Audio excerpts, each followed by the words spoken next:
good evening. Praise the Lord. Uh, it's a joy to have a fellowship every week. Just like you guys, kanina, sasabi niyo na, you're very excited. Ako, I'm very excited because again, um, you know,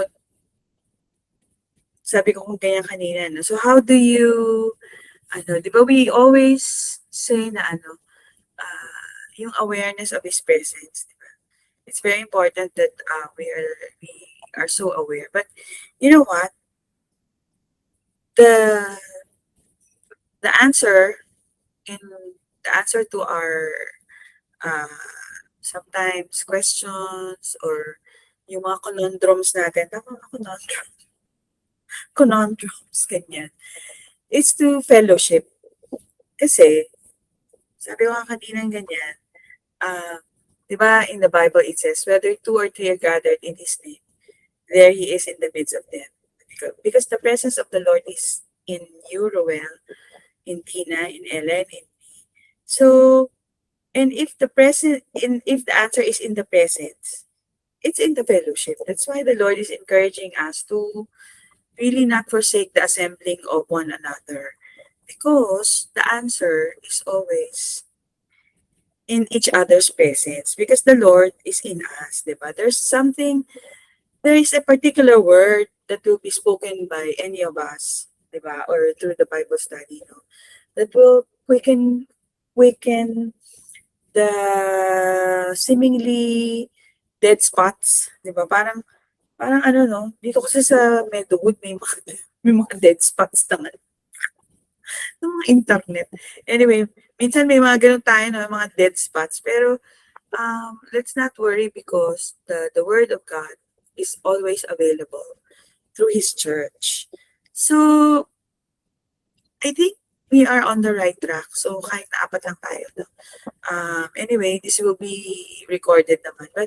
But nothing beats actually fellowshipping with one another because the life of the Lord is in you and it's in me and it's being lived out.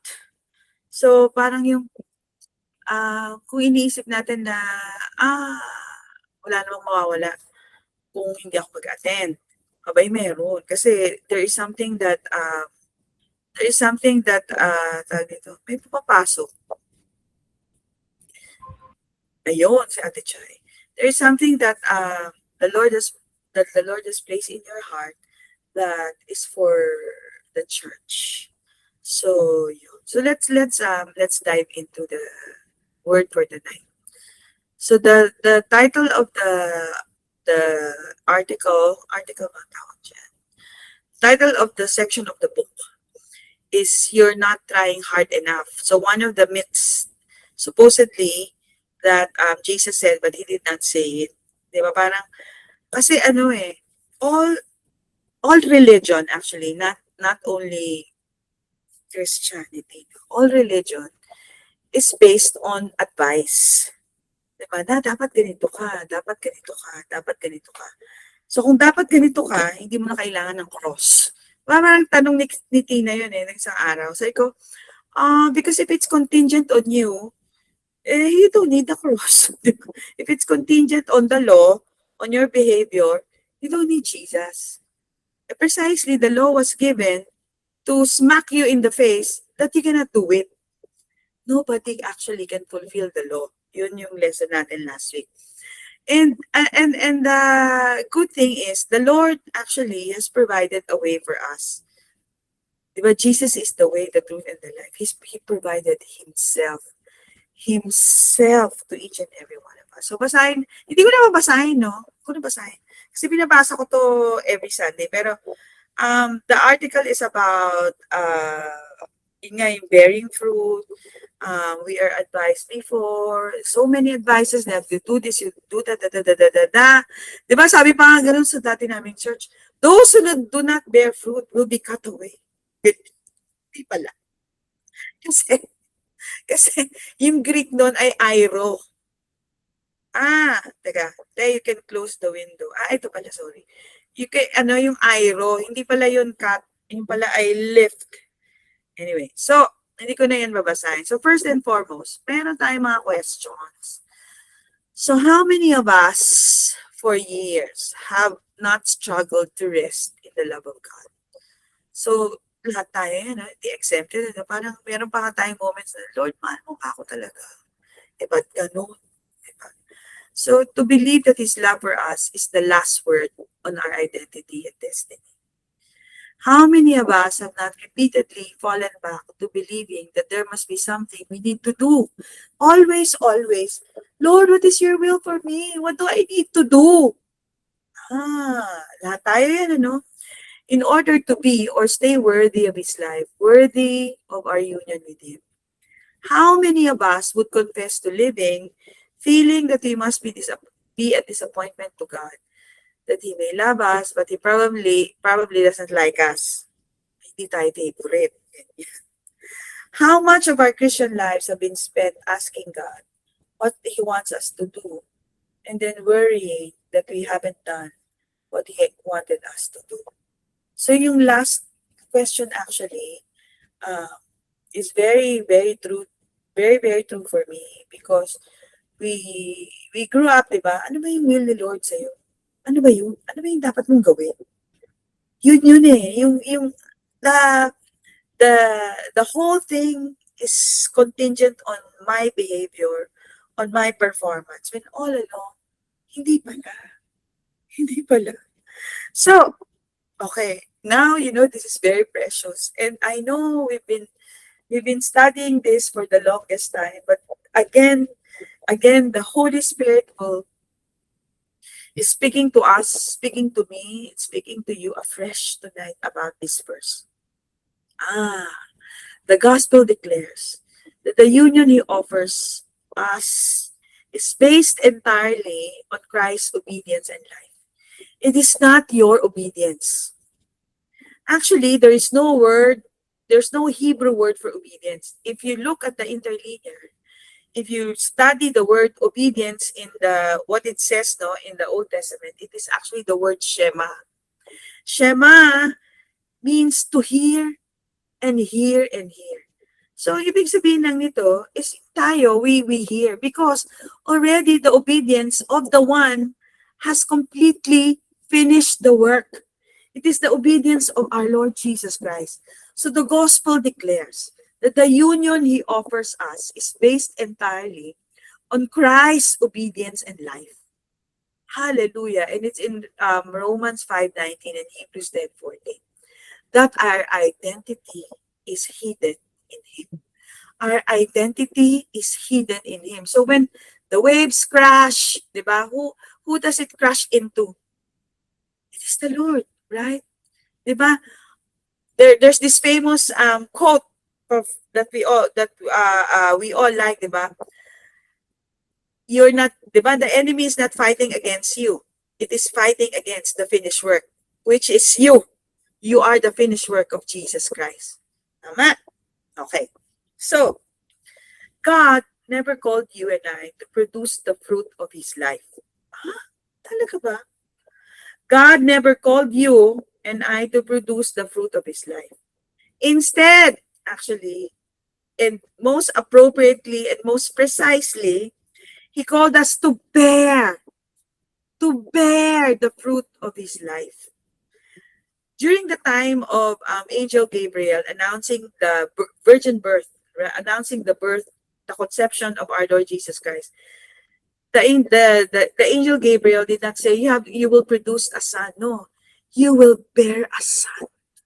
So it's the same, that the Lord Jesus Christ is in you. You bear the fruit of His life through being married to Him who was raised from the dead. So now this is the one that I'm talking to. Romans 7:4. Therefore, my brethren, you also have become dead to the law. You are dead to the law so that the law cannot accuse you. Sin has no dominion over you and all its effects. Ano yung effects ng sin? Sickness, poverty, lack, etc. Diba? Therefore, my brethren, you also have become dead to the law through the body of Christ, that you may be married to another, to Him who was raised from the dead, that we should bear fruit to God. There it is. Why did Jesus go so far?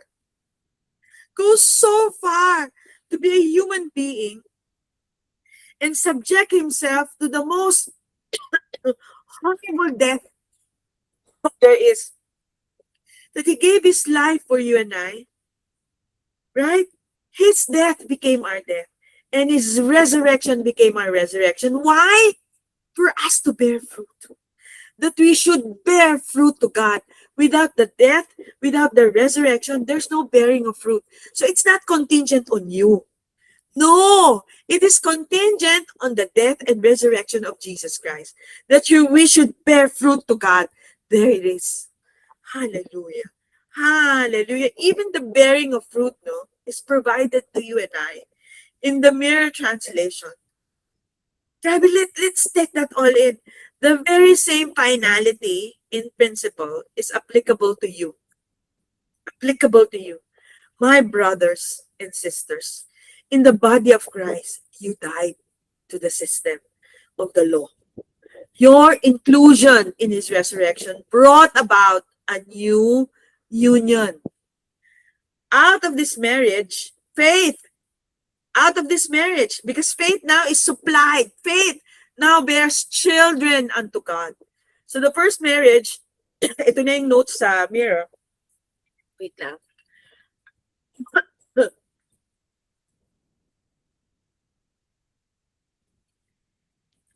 The first marriage produced sin.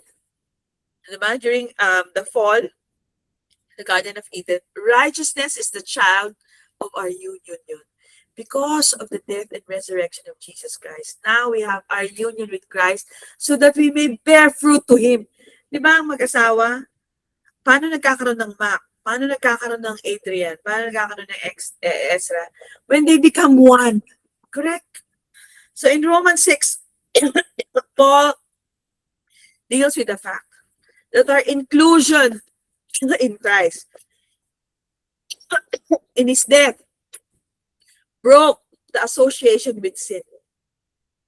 Our inclusion with Christ broke our inclusion in Christ in his death, broke the association with sin and all its effects. Now he reveals that it also broke the association with the system of the law of works as a reference to righteousness.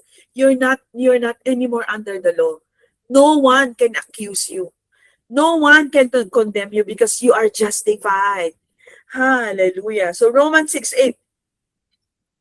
Now, if we died with Christ, we believe that we will also live with him. Now, if we died with Christ, we believe that we will also live with him. In the Mirror, it says, faith sees us joined in his death. What is faith? What is the definition of faith?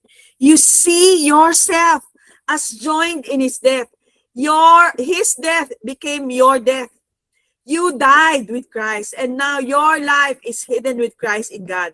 Faith sees us joined in his death and alive with him in his resurrection. There you go. What is faith? Now it is divine, no? Faith is you seeing that you died with Christ. You died. Sin has no more dominion over you and also its effect. Because now you are alive with him in his resurrection. Hallelujah. Romans 7:4 declares the reason why Christ gave his body for us. What is the reason why he gave his body for us? It was so that we would be married to another. We cannot be married to two different lives at the same time. We cannot live married and live as single at the same time. We cannot live believing that we are one with him, blessed with every blessing he has to give, and at the same time believe that he has not yet given everything he has to give. Child of God, believe that he has given everything, given, past tense, but could be persuaded to pour out more if you pray hard enough. So we are praying, we are still waiting. No more. It is already given. Wholeness is given. Hallelujah. Yet that very double-mindedness is where many of us has lived for years. And the result is that we struggle to receive the grace of God. Hallelujah. So, let's look at the scripture again. Therefore, my brethren, you also have become dead to the law. Through the body of Christ, you have become dead to the law. You have become dead to sin, that you may be married to another. Can you see it? Can you see it? God sees you as married to Christ. This is the proclamation of the gospel. It is not what you have done, but what Christ has done. What Christ is, what Father God is seeing you now. God sees you as married to Christ. He took your old life, your old single, separated from God, in your sin life, unto himself on the cross. God sees you as married to Christ. He took your old life, your old single, separated from God in your sin life, unto himself on the cross. And he took it and killed it and buried it so that you and I and anyone who receives the gift of God can live in a new state, a new reality before God, a new state of being, a state the Bible calls in Christ. In Christ. What is your state? In Christ. In Christ. Hallelujah. The Holy Spirit's work is to declare this new state into the souls of men and women, that they would be whom God knows them and sees them to be married to him. I'm in Christ. You are in Christ. Hallelujah. Romans 6:11. This reasoning is equally relevant to you. In the mirror, no, calculate the cross. There can only be one logical conclusion. He died your death. That means you died to sin. And are now alive to God. Sin consciousness can never again feature in your future. You are in Christ Jesus. His lordship is the authority of this union. Hallelujah. We are not being presumptuous to reason that we are in Christ. Reckon yourselves therefore dead to sin. The word logizomai means to make a calculation to which there can only be one logical conclusion. So from now on, think of it this way. Sin speaks a dead language. That means nothing to you. God speaks your mother tongue and you hang on to every word. You are dead to sin and alive to God. You are dead to sin and alive to God. That's what Jesus did in the Message translation. So, God wants you and I to bear the fruit of His life. But because, ito na, as a man thinks, so is he.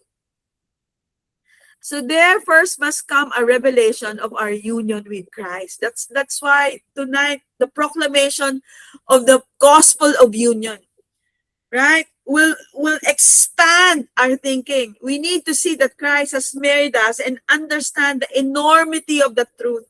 For only then can we speak from union. To speak from a revelation of our union with God is to speak as Jesus spoke in John 5:19 and John 12:49. Only by living from the reality of union can we speak in a way that will bring others into that same revelation. The world will see their separation from God as never before, when the church sees her union with God as never before. The Holy Spirit is calling the church in this hour to rise into her ascended life of union. He's speaking the eternal words of the Father. Church, my son, my daughter, can you see? Everything I have is yours. Everything I have is yours. You are always with me. You are always with me. God's life is like a fire, the Bible says. And we're carriers of that fire. And so when we speak to each other, that's why the Lord is admonishing us to not forsake the assembling of one another. Because there's a fire in you, there's a fire in me. And when we speak to one another, we lit each other's up. In Isaiah 40, verse 31, in the New King James Version, but they, hindi alone na, they, tayo yun, two or three, that wait upon the Lord shall renew their strength. So in the fellowship is the renewal of strength. They shall mount up with wings as eagles. They shall run and not be weary, and they shall walk and not faint. Ano yung wait? Diba? In the Hebrew, it's kaba. Kaba, to wait, to look, to hope, to expect. The primitive root is actually to bind together. So, kaba, it means coming into a revelation of our oneness with God. It is, diba, before we define it as thinking the same thoughts tama naman, thinking of the same thoughts as God thinks about you. But actually tonight, right, it means coming into a revelation of our oneness with God. That is kaba. That is waiting. It makes you fly like an eagle. That God is in our midst, that our lives are being interwoven with His, that He has been at work in our lives long before we realized it. Hallelujah. So the gospel is not a message about our desire to make heaven our home one day. It is a message about God's desire to make us His home today. It is the message about God's desire to make us His home today. Hallelujah. God is not asking us to produce His life. He's inviting us to experience His life, which is now in us. The will of God. What is the will of God for you? It is for us to live out His life. That's it. We experience His life by seeing what He sees, that Jesus is not just in our life. He is our life. He is our life. And it's a wonderful life. A life that is productive. A life that bears fruit. Hallelujah. Colossians 3:3. Your union with His death broke the association with that world. See yourself located in a fortress where your life is hidden with Christ in God. In that day, you will know that I am in my Father, and you in me, and I in you, in John 14:20. Occupy your mind with this new order of life.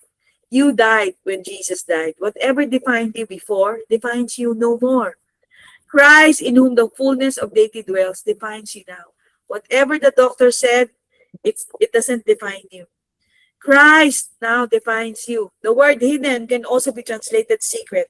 The secret of your life is your union with Christ in God. The secret, diba? You are hidden with Christ in God. The secret of your life is your union with Christ in God. Risen then with Christ, you must lift your thoughts above where Christ now sits at the right hand of God. You must be heavenly minded, not earthly minded. You have undergone death, and your life is hidden away with Christ in God. Christ is your life. Just say, Lord, you are my life. Christ, you are my life. When he has, like you can know, my life is in you, Lord. My strength is in you, Lord. It's in you. And I will praise you with all of my life, knowing that His life is in you. Hallelujah. Christ is your life, and He's made manifest. You are made manifest in His glory. In the Knox translation. Colossians 3:4, the exact life on exhibit. The exact life on exhibit in Christ is now repeated in us. We are being co-revealed in the same bliss. We are joined in oneness with Him, just as His life reveals in you. Your life reveals Him. This verse was often translated to again delay the revelation of Christ to a future event. The word otan, often translated as when, is better translated as every time. Every time, everywhere, whenever, whatever. Thus, every time Christ is revealed, we are being co-revealed in His glory. According to Walter Bauer lexicon, otan is often used of an action that is repeated. Paul declares our joint glorification in Christ. We are co-revealed in the same bliss. In Him we live and move and have our being. In us He lives and moves and has His being. Hallelujah. Hallelujah. So finally, my dear, I close with a story. You know, Brennan Manning is actually one of my favorite authors. He actually passed on in 2013, but he has books, no, yung the Ragamuffin Gospel and also yung Abba's Calling. So he's an ex-priest actually, but he got married. Sabi niya ganyan, my deepest awareness of myself is that I'm deeply loved by Jesus Christ. This is the highest revelation actually. And I have done nothing to earn it or deserve it. You know, your life is not measured by the ministry that you do, the things that you do, right? The measure of your identity is the finished work of Jesus Christ. That's the measure. The fruit, the bearing of fruit is an overflow. But who you are is what God says you are. Hallelujah. You are loved. You are most beloved. So there's this one story that Brennan Manning actually told in one of his books. Actually, I think it's in Abba's Calling. There's this one Episcopalian church, the Episcopalian priest. Kasi yung Episcopalian actually they're allowed to get married. Actually, it's a branch of Protestantism. No? They're allowed to get married. So, got married, nagkaroon siya ng mga anak, he had children. But life happened to him, no? Nagkaroon siya ng malaking problema, etc., etc. At to the point that he said, I don't believe in God anymore. Can you imagine? And then he left his wife, he left his children, and went on his way, went on to live his own life, far, far away. I think in Connecticut. He left his ministry, ganyan. He left his priesthood to become like a regular logger. Yung taga-putol ng puno. Sa Amerika maraming ganyan. And then, of course, America, there's winter, no? One time, no, so he was living alone. So cold, so cold. And he was actually not rich because he's just a logger. So, I think he suffered lack, no, to the point that his house was so freaking cold. And then he was reaching actually for the match or something. Hindi niya magawa, no? Hindi niya magawa. And then you know what happened? He threw the kettle yata yun, if I remember correctly, no? To the wall. And then he heard something. Nakala niya kung ano yun. And then he heard something. You know what he heard? What he heard actually made him believe again. Made him believe again. Made him turn back and repented and go back to his family and go back to his children and went back to serve the Lord. And he has led actually a very successful ministry life. Many people came to know the Lord because of him. You know what he heard during the dead cold winter? You know that he heard Jesus weeping. He heard Jesus weeping. Jesus was weeping together with him. Jesus was feeling his pain. Jesus was not there, out there, but Jesus was with him, feeling his hardship, feeling the cold. You know, when he heard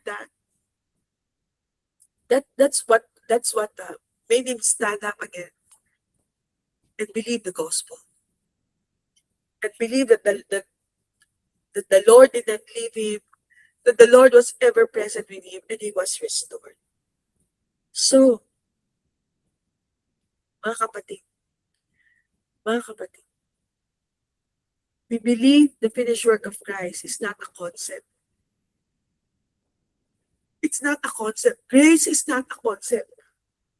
So one sister said, Jo, she has a certain belief, she has a certain understanding of grace. Ganyan. And yun na yun. Sinabi ko kay Alex, parang ganito, no? Si Joe kasi, yung understanding niya ng grace, yun na yun. Tapos sinabi ko kay Alex, na-appreciate ko yung answer ni Alex. Alam mo, sabi ni Alex, bakit may variation pa ang grace? Ano ko napaisip ako, nga, no, wala namang variation ng grace. Because grace is a person. It is not a concept. Grace is the person of Jesus Christ. He is a person. So it's not a concept to admire from a distance, but a reality that touches the ordinary, mundane places of our lives. Because grace is the final word, your seemingly ordinary life is not separate from the life of Christ Himself. It is not a place He visits, it is the place of His eternal residence. Thank you, Jesus, for your word tonight. Thank you, Lord, that you so love us. Lord, that your language, Lord, is to give and give and give. Indeed, Lord, your will for us is to live your life, for us to bear the fruit that is already provided. Because we are married to the one who was raised from the dead. We are married to the one who was raised from the dead for us to bear fruit. Let it be according to your word. In Jesus' name, amen. A declaration of our union with Him. By remembering that He has given His body for us and His blood. So literally, no, when we take the bread and we take the wine, it is yung physical union. Nagets niyo ba? It is literally. You are making yourself one with Him. That's why kaya pala sabi ni Lord, no, do this in as often as you can. As often, because He wants us to remember. He wants us to remember that we are married to the one who was raised from the dead. And the antidote to doubt, the antidote to fear. Remember the story of the two apostles walking away from Jerusalem towards Emmaus. Diba? The Lord gave the word. Diba? He expounded things concerning Himself. He expounded things concerning Himself to the point that they felt warming of the heart. Diba? Because when you realize how much you are loved, and the Bible is all about the Lord, diba? All about Jesus. Sabi dun sa John 17:3, diba? Eternal life is knowing God and the one whom He has sent. So bakit may ganun ba? Pwede na lang namang knowing God, diba?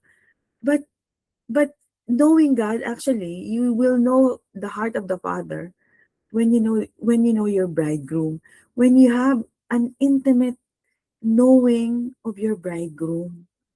That's why si Paul, no, yung insistence niya that you are married to the one who was raised from the dead.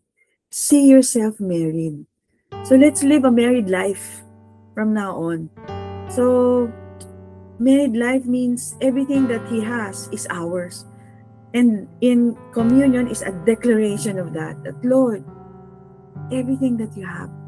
When you take the bread, when you partake of the wine, you are saying, everything that you have is mine. Your wholeness, your prosperity, your abundance, it is mine. It is paid for. It has a whole new different meaning now. Diba? Na you will crave it more and more na, ganun pala. Diba? Ganun pala yun, no? So, let's partake. Now let's prepare our communion elements. Let's lift up the bread. Thank you, Lord. Father, we thank you for Jesus. Jesus, as we take this bread today, we are stepping out of that striving performance trap. And we confess At times, Lord, it's easy to fall back into striving, trying to make ourselves worthy, or worrying that we're disappointment to you. But today, thank you because you always have a good opinion of us. So we choose to stand on the truth of the gospel tonight, that our union with you is not based on how hard we try, but entirely on Christ's perfect obedience at the cross. Jesus, thank you that through your broken body, our old independent single life was put to death and was buried. We are completely one with you, married to the one who raised from the dead. Therefore, we are strong, we're healthy, we are renewed, we are healed, we are whole. Let's eat the bread together. Amen. Amen. Now, let's take the cup in our hands.